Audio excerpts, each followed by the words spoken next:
नगर निकाय चुनाव को लेकर आरक्षण व्यवस्था पर उठे सवाल अब झारखंड उच्च न्यायालय तक पहुंच गए हैं। धनबाद के व्यवसायी शांतनु चंद्रा द्वारा दायर याचिका पर आज झारखंड हाईकोर्ट में सुनवाई हुई। इस मामले में राज्य सरकार को अपना जवाब दाखिल करना था, लेकिन सरकार की ओर से जवाब नहीं सौंपा जा सका। इसके बाद माननीय न्यायालय ने अगली सुनवाई की तिथि 7 जनवरी निर्धारित की है और राज्य सरकार को स्पष्ट जवाब देने का निर्देश दिया गया है। याचिकाकर्ता का कहना है कि राज्य सरकार नगर निकाय चुनाव कराने की पूरी तैयारी कर चुकी है, लेकिन आरक्षण को लेकर स्थिति स्पष्ट नहीं है। सरकार ने कोर्ट को यह जानकारी दी है कि नगर निकाय चुनाव आबादी के आधार पर कराए जाएंगे, जिसमें अनुसूचित जाति और अनुसूचित जनजाति को अलग अलग दर्जे में आरक्षण दिया जाएगा। हालांकि याचिकाकर्ता का आरोप है कि सरकार हाईकोर्ट की आड़ में किसी भी तरह चुनाव प्रक्रिया पूरी करना चाहती है, जबकि वास्तविक आबादी के अनुसार आरक्षण लागू नहीं किया जा रहा।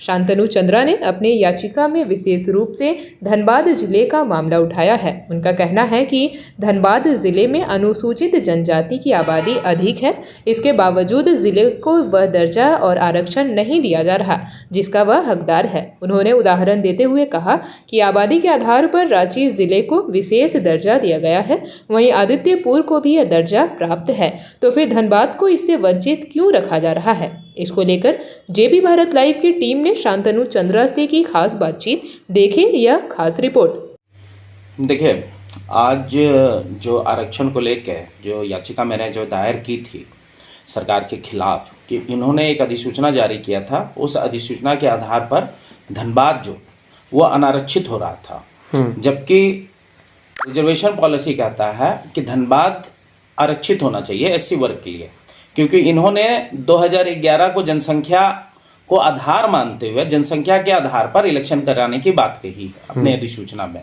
उस आधार पर धनबाद जो है निश्चित रूप से जो है आरक्षित होने के लिए तय था, क्योंकि जो अनुसूचित वर्ग जो सबसे ज्यादा अनुसूचित वर्ग है वो धनबाद में निवास करता है। पर इन्होंने एक डिजाइन पॉलिसी बनाई, फार्मूला लगाया और उस फार्मूला के अनुसार पर धनबाद जो है अनारक्षित होता दिख रहा है। उसी के खिलाफ मैंने याचिका दायर की थी और सरकार ने पिछले महीने 19 नवंबर को खुद ये समय मांगा कि हमें 4 सप्ताह का समय दिया जाए, हम अपना जवाब दाखिल करेंगे। आज वो पुनः जो है आई और उन्होंने अपने ही मांगे हुए समय सीमा पे कोई जवाब दाखिल नहीं किया और ये कहते हुए कि अभी ये जो है हमने कभी धनबाद, रांची या 9 नगर निगम को कौन सा सीट आरक्षित होगा, कौन सा सीट अनारक्षित होगा, ये हमने अभी तय नहीं किया है। दूसरी तरफ ये जो है 45 दिनों का मात्र समय मांगी है, जो लगभग पूरा हो गया है।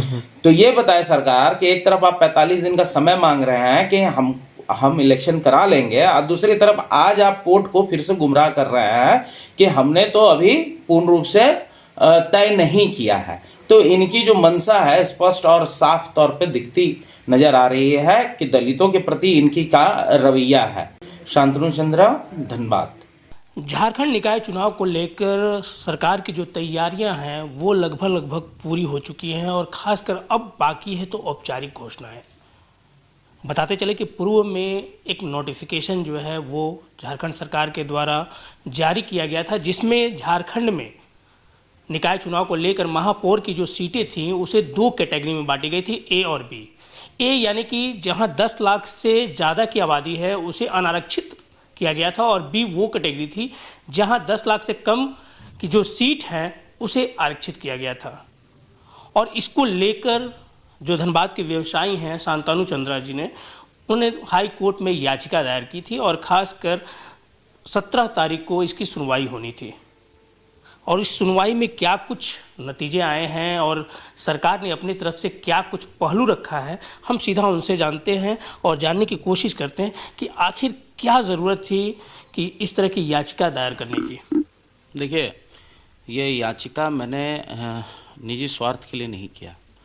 ये धनबाद जहाँ पर 2 लाख के लगभग 2011 कास्ट सेंसस के आधार पर जो अनुसूचित जाति वर्ग निवास करता है उसके हक और अधिकार के लिए याचिका मैंने दायर की। ये याचिका मैंने इसलिए दायर की कन्हैया जी, जैसा कि आपको मालूम होगा कि 2022 में एक अमेंडमेंट बिल ये सरकार पास करवाती है। वो अमेंडमेंट बिल का जो मुख्य मुद्दा है और उसका जो कारण है पास करवाने का, वो ये है कि रांची जैसे अत्यधिक अनुसूचित जनजाति वर्ग जो वहाँ निवास करता है, वो रोटेशन के आधार पर जो है 2022 में जब ये नगर निगम का इलेक्शन करवाने की जो राज्य सरकार कर रही थी प्रक्रिया, उसमें अनुसूचित जाति के लिए रांची आरक्षित हो रहा था, जिसको देखते हुए अनुसूचित जनजाति वर्ग के काफ़ी ज़्यादा सारे ऑर्गेनाइजेशंस ने इसका विरोध किया। उसी के लिए राज्य सरकार ने एक स्पेशल अमेंडमेंट बिल लाया, जो इन्होंने कैबिनेट से विधानसभा से फिर माननीय राज्यपाल रमेश बैस जी के द्वारा इसे पारित करवाया। तो उसमें क्या था कि जनसंख्या को आधार बनाते हुए, जो कि वो आज भी है, जनसंख्या को आधार बनाते हुए इलेक्शन कराने की बात इन्होंने कही। यार 2011 को प्रथम आम चुनाव मानते हुए इन्होंने इलेक्शन कराने की बात कही। उसके आधार पर रांची, जहां पे अनुसूचित जनजाति वर्ग सर्वाधिक निवास करता है, क्योंकि इन्हें 26% आरक्षण देना है, तो रांची और आदित्यपुर, उसके बाद आदित्यपुर, ये दोनों अनुसूचित जनजाति वर्ग के लिए आरक्षित हो जाता। अब बारी आती है अनुसूचित जाति वर्ग की। अनुसूचित जाति 2011 का सेंसस के अनुसार धनबाद में पूरे राज्य में 9 नगर निगम में सर्वाधिक यहाँ पे, तो आरक्षण पॉलिसी कहता है इस राज्य का कि पहले हम अनुसूचित जनजाति को आरक्षण देंगे, उसके बाद अनुसूचित जाति को हम आरक्षण देंगे, उसके बाद फिर हम ओबीसी में आएंगे, उसके बाद फिर सामान्य हम श्रेणियां करेंगे, सामान्य हम जो भी नगर निगम क्षेत्र है उसके लिए हम करेंगे। तो उसके आधार पर धनबाद को आना निश्चित है। और आपको मालूम होना चाहिए उस वक्त के तमाम अखबार, तमाम मीडिया चैनल में ये बातें चली कि अनुसूचित जाति के लिए धनबाद आरक्षित हो गया है सीट। उसी के आधार पर कई एक लोग, मैं आपको स्वयं भी कहता हूं कि मैं भी उसी वर्ग से आता हूं, मैंने भी तैयारियां शुरू कर दी। पर राज्य सरकार ने 16 अक्टूबर 2025 को एक अधिसूचना जारी की और उसमें एक सम्मानित अखबार के द्वारा एक छोटी सी खबर छपी कि उसमें जो है वर्गीकृत कर दिया गया है और धनबाद जो है अनारक्षित हो रहा है। तो जब मैंने उसका पूर्ण अध्ययन किया, पूर्ण अध्ययन करने के बाद जो मैंने राज्य सरकार की जो स्पष्ट और साफ नीति और उसके फार्मूला को जब देखा, तो ऐसा प्रतीत हुआ कि ये हमारी हकमारी करने के लिए तैयार है। उसी याचिका को मैंने, क्योंकि आपको मालूम होना चाहिए कि हमारे संविधान में आर्टिकल 243 क्यों कहता है कि वर्गीकृत नहीं किया जा सकता, ये म्युनिसिपल एक्ट में है, क्योंकि यहाँ पे 3 ही वर्ग हैं, नगर निगम, नगर परिषद और नगर पंचायत। और लेकिन यह राज्य सरकार क्या कर रही है, नगर निगम वर्ग को और नगर निगम वर्ग को, और इसका जो सीधा प्रभाव पड़ रहा है, अनुसूचित जाति वर्ग पे पड़ रहा है। लेकिन यह कह रहे हैं कि 10 लाख से ऊपर की आबादी को प्रबंधन के दृष्टिकोण से पृथक करने की आवश्यकता है। भैया 10 लाख से ऊपर की आबादी में आप ए और बी वर्ग क्यों कर रहे हैं? ऐसा है तो भैया आप जो है वार्ड का निर्माण करें,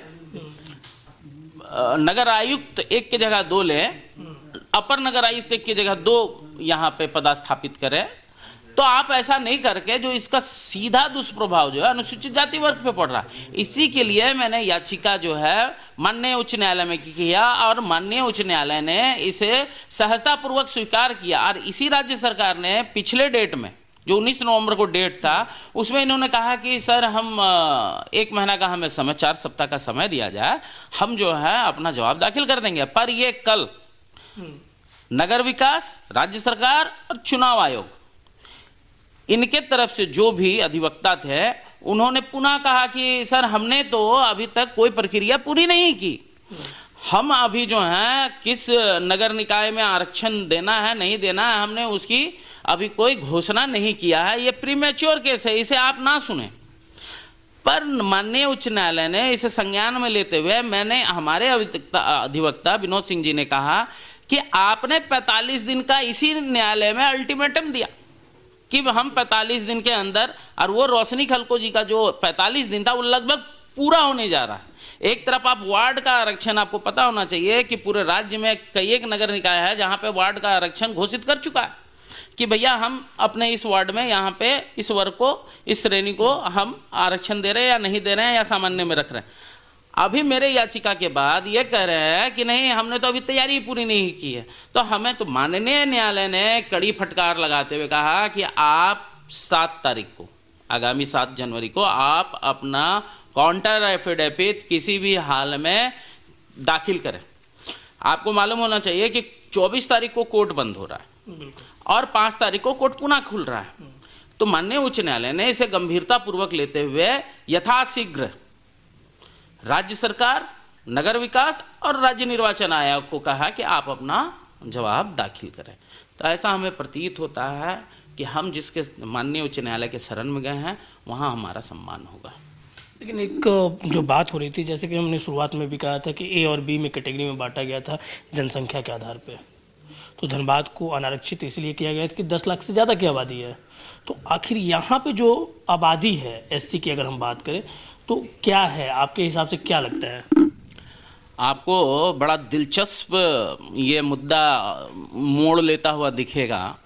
आपको पता होना चाहिए कि अभी जो ट्रिपल टेस्ट हुआ ओबीसी का सर्वेक्षण का, जो माननीय सर्वोच्च न्यायालय के दिशा निर्देश पर उन्होंने डोर टू डोर 2024 का आंकड़ा पेश किया, और यही राज्य सरकार जो अपनी अधिसूचना में अधिसूचित कर रही है, वो कह रही है कि हम 2011 प्रथम आम चुनाव को मानते हुए उसके जनसंख्या के आधार पर कर रहे हैं। तो ये जनसंख्या का आधार किसे बना रहा है? एससी को, एसटी को और सामान्य वर्ग को। ओबीसी का जो वर्तमान है डोर टू डोर, उसका सर्वे रिपोर्ट के अनुसार कर रहे हैं। अरे भैया, हम तो इस पे जा ही नहीं रहे। यह भी एक मुद्दा है कि आप हमारा जनसंख्या का आंकड़ा, आप हमारा आरक्षण का प्रतिशत जब आप निर्धारित कर रहे हैं तो आप हमारा 2011 पकड़ रहे हैं।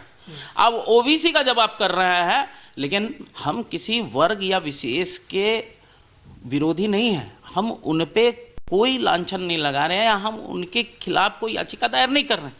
हम तो अपने हक और अधिकार की लड़ाई लड़ रहे हैं। क्योंकि आपको मालूम होना चाहिए कि जब आप 2011 कास्ट सेंसस मना रहे हैं और आप कह रहे हैं कि हम इसी आधार पर इलेक्शन कराएंगे, तो हम सर्वाधिक हैं, हमें आप यहाँ आरक्षण दीजिए। तो आप ऐसा नहीं कर रहे हैं, आप इसे वर्गीकृत कर दे रहे हैं। और जो सबसे छोटा नगर निकाय है उसे आप पुनः आरक्षण दे रहे हैं, गिरिडीह। ऐसी क्या मंशा है आपकी? ये आपकी स्पष्ट मंशा दिख रही है कि आप कहीं ना कहीं से किसी विशेष व्यक्ति के द्वारा प्रभावित हैं और उसे लाभ पहुंचाने के लिए ये कार्य आपके द्वारा किया जा रहा है। और आप लाखों के तादाद में यहाँ जो दलित वर्ग निवास कर रहा है उसे आप किक आउट कर रहे हैं। तो मेरा यही उम्मीद मैं करता हूँ माननीय उच्च न्यायालय से कि हमारा सम्मान हो। बिल्कुल, मामला पहुंच चुका है उच्च न्यायालय में। अब देखना आरक्षण नीति को लेकर अगले जो डेट है 7 जनवरी को सरकार की तरफ से क्या कुछ वहां प्रस्तुत किया जाता है। बस इंतजार है कि आखिर इस बार निकाय चुनाव को लेकर क्या कुछ नया बदलाव देखने को मिलेगा। धनबाद से अपने सहयोगी संतोष कुमार के साथ Kanhaiya Kumar, JP Bharat live. JP Bharat live, Bharat की बात जेपी के साथ। वीडियो को लाइक करें, शेयर करें और चैनल को सब्सक्राइब करें।